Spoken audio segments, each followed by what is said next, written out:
à toutes et à tous et bienvenue sur la chaîne photopassion.fr. Alors, j'ai profité un petit peu de pendant que j'étais en vacances pour faire le tour de Twitter et j'ai décidé de répondre à vos questions le plus massivement possible. Et la première question que j'ai reçue, c'est de Anthony67, c'est Guillaume, qu'est-ce que ça veut dire FPS? Alors Anthony, t'es pas le premier à te poser cette question-là, bien au contraire. Et d'ailleurs, je vous invite à me poser toutes vos questions sur Twitter avec le hashtag #PhotoPassion. Ask, c'est pour question. Posez vos questions à Photopassion. Alors, en vidéo, une seconde, c'est pas une image. Une seconde, ça peut être 24, 25, 60, 90, voire 120 images par seconde. Donc, plus on va avoir d'images dans une seconde, plus on va avoir de fluidité de mouvement. C'est-à-dire que si je passe très vite ma main devant la caméra, que je suis en 5 images par seconde et pas, c'est comme si on voyait 5 photos en une seconde.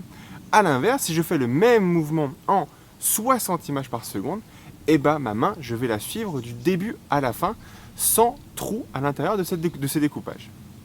Petit exemple, 24 ou 25 images par seconde sont les standards, c'est-à-dire que c'est des valeurs classiques, c'est avec ces valeurs qu'on ne peut pas faire autre chose que de la vidéo, c'est le nombre d'images par seconde minimum qu'il faut pour avoir l'impression que la scène soit nette et fluide.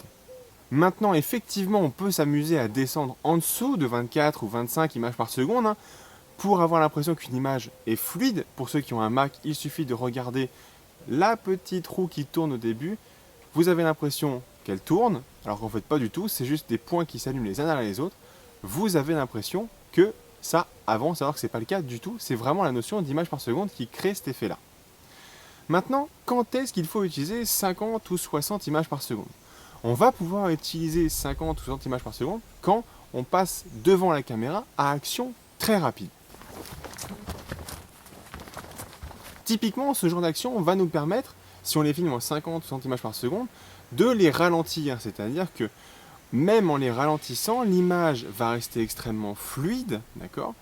Et on va pouvoir incruster ça dans un montage un peu plus global. C'est-à-dire que si par exemple on filme du sport mécanique ou alors du sport de la danse par exemple et qu'on veut ralentir l'action soit de la danseuse, soit du sportif, on va filmer à très haute vitesse, donc 50 images par seconde, voire 60, voire même plus, on peut filmer en 90 ou 120 images par seconde, mais on va filmer très vite pour qu'au montage, on monte sur une timeline de 25 images par seconde pour ne perdre aucune fluidité dans le ralenti. A l'inverse, si j'ai pas besoin d'avoir beaucoup d'images par seconde, autant rester calmement à 25 images par seconde. Le fichier du résultat sera plus petit, j'aurai moins d'informations, mais c'est pas nécessaire parce que j'ai absolument pas prévu de ralentir la scène juste derrière.